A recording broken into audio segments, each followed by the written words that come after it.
We were out camping deep in the woods of Montana during one of those perfect summer weekends where the days are long and warm and the nights are just cool enough to need a hoodie by the fire. There were 6 of us in total, all close friends from college. We'd picked a remote spot off a dirt road with no cell signal, nothing but towering pines and the distant sound of a creek somewhere beyond the trees. We set up 2 tents in a clearing, built a solid fire, and spent the evening laughing, grilling, passing around drinks. It was the kind of night that makes you forget the world completely. Around midnight, we started winding down, just talking in low voices while watching the flames dance, and that's when we heard it. A whisper, soft but unmistakable, coming from the direction of one of the tents. At first we thought maybe someone had left their phone on with a podcast or something, but we'd all agreed to disconnect this weekend and everyone swore their phones were off. Then we heard it again, this time a little louder, and it was clearly coming from inside the green tent that no one was in. We all froze, trying to listen, and sure enough, there were whispers, not loud enough to make out words, but definitely voices, soft, urgent, like someone having a secret conversation right inside the empty tent. We assumed it was a prank. Maybe one of us slipped away while we weren't looking and snuck inside. So we did a head count and everyone was there, sitting by the fire, no one missing. We even checked the tent immediately, unzipped it with a flashlight ready, but it was completely empty. No one hiding, no footprints leading to or from it, nothing, just our sleeping bags and backpacks untouched. We all kind of laughed it off nervously, like maybe the wind had carried a sound weirdly, or maybe we were just overtired. But the mood shifted hard. We tried to go back to casual conversation, but it was clear everyone was spooked. An hour later, most of the group went to sleep. Me and one other friend stayed up a bit longer, throwing sticks into the fire and trying to convince ourselves it was nothing. That's when I saw movement in the trees, just beyond the firelight. At first I thought it was an animal, but then I saw the shape more clearly. A human silhouette, walking slowly between the trees, not approaching, just pacing, watching, back and forth, like it was waiting. I froze. My friend saw it too and whispered my name without taking his eyes off the figure. We called out, thinking maybe it was a lost hiker or something, but no response. It just kept walking, slow and steady, partially hidden by branches, never getting close enough to see its face. We shined our flashlights, but it didn't react, didn't run or speak, just turned and disappeared into the woods. At that point, we woke everyone up and told them what we saw. A few tried to act calm, but no one wanted to stay another minute. We packed up in total silence, rushed and frantic, throwing everything into the cars and driving down the dirt road as fast as we could. None of us spoke for hours, just the sound of tires bouncing on the gravel and our hearts pounding. In the weeks after, we talked about it a few times, trying to figure out what happened. Some thought maybe we were tricked by another camper, but we were miles from any other site and saw no other cars or tents all weekend. Others think it was just our minds playing tricks, fueled by the darkness and isolation.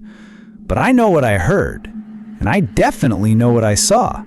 That whispering inside the empty tent didn't sound like wind, and the figure walking between the trees wasn't in my imagination. Something was there that night, watching us, and whatever it was didn't want to be seen.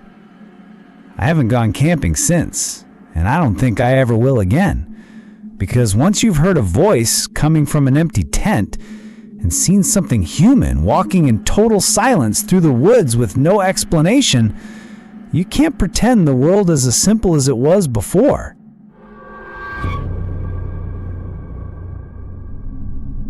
I was 17 when my cousin and I spent part of our summer vacation at this quiet little beach on the Oregon coast that his uncle owned a cabin near.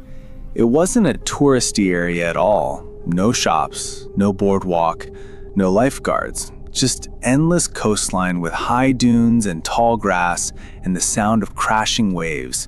We had spent the whole morning messing around in the water, collecting driftwood, and just enjoying the peace and quiet of being far away from everything. Around mid-afternoon, we set up a small spot with towels and snacks near one of the big dunes. It was one of those places that felt like it belonged to us alone. We hadn't seen a single person all day, and the silence made everything feel kind of dreamlike. After a while, my cousin nudged me and asked if I saw the guy on the dune. I looked up, and there he was, a man just standing perfectly still at the top of a tall sand dune, maybe 50 yards away. We couldn't see any detail, just the shape of someone standing there, arms at his sides, facing directly toward us. At first, we assumed it was just some other beachgoer, maybe a hiker or someone taking in the view, so we ignored it and went back to what we were doing. But then 30 minutes passed, and he was still there, not moving at all, just standing and watching us. And that's when we started to feel weird about it. I pulled out my phone and zoomed in to try and get a better look, but the sun was behind him, so all I could see was this dark silhouette. No defining features, no movement, just this motionless figure half hidden in tall grass. After another 20 minutes, we started talking about leaving. Something about it just felt wrong. People don't just stand in one place watching teenagers for an hour without saying anything or moving. We decided to walk toward the dune. Not too close, just enough to see if maybe it was a statue or some kind of weird trick of the light. We kept our eyes on him the whole time, looking down just to step over driftwood or uneven patches of sand. And when we looked back up, he was gone. Just completely vanished. No footsteps, no rustling in the grass, no sound. We climbed the dune as fast as we could, but when we got to the top, there was nothing. Just empty sand all around. No sign anyone had been there. The only footprints in the area were ours. We scanned the beach in every direction but didn't see a soul. We were freaked out and booked it back to the cabin where we told his uncle what happened. He didn't laugh it off like we expected. Instead, he got real quiet and told us that people sometimes reported strange things on that stretch of beach, like seeing someone who shouldn't be there, always watching, always silent, and never leaving footprints. We showed him the video we took when the guy was still standing on the dune, and you could clearly see a tall figure facing the camera, unmoving. His uncle's face went pale, and he asked us not to tell anyone else about it. Just let it go and stay away from the dunes. Later that night, we tried to find the figure in the video again, but something was off. The video started glitching whenever we reached that part. The audio cut out and the image froze slightly whenever we paused it on his shape, like the file was corrupted in only that one section. We uploaded it to my cousin's laptop, and same thing, no sound and weird static whenever the man was on screen. We couldn't explain it, and even now, years later, the file is still like that. Everything else plays fine except those few seconds where he's there. We reported what happened to the local police the next morning, and they did go check out the area, but told us they found no signs of anyone, no vehicles, no footprints, nothing. They took a quick look at the video but didn't say much, just told us if we felt unsafe, we should avoid the area and call them if anything else happened. Nothing ever did. We didn't go back to that beach again, and even though it's been years, I still think about the man in the dunes, how he never moved, how he disappeared without a sound, and how the only proof we had of him ended up being corrupted, like something didn't want us to hold on to it. I don't know who or what we saw that day, but I know it was real because 2 people saw it and we had it on video. And the fact that no one can explain it just makes it worse.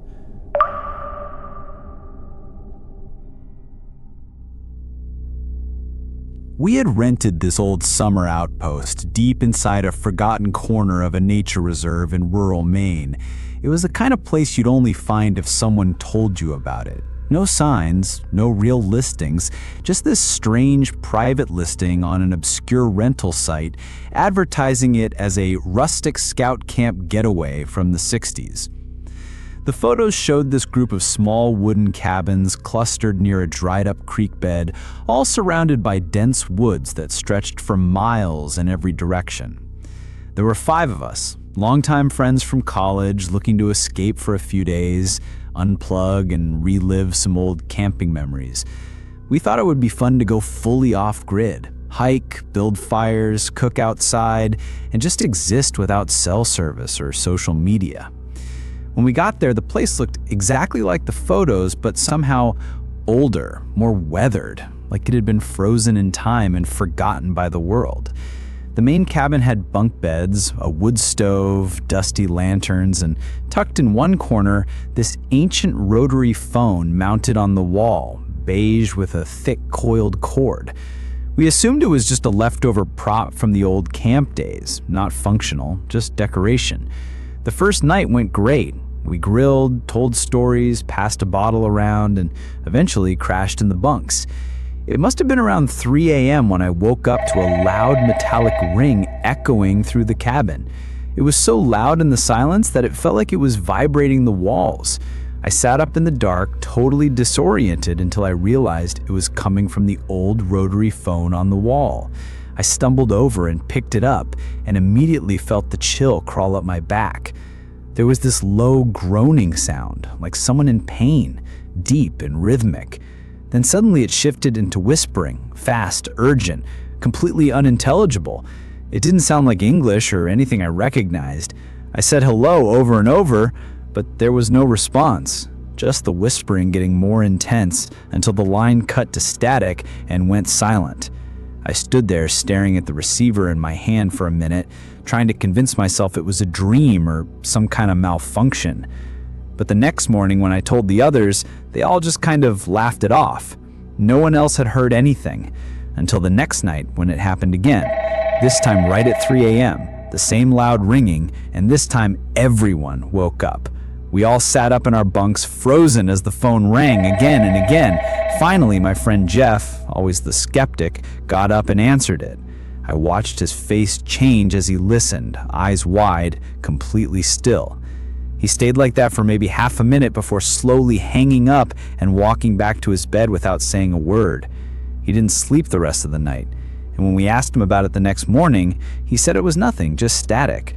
But we could tell he was lying. He barely spoke all day. On the third night, we all agreed to stay up and wait for the call. It came like clockwork at 3 a.m. This time, Laura answered it before anyone else could move.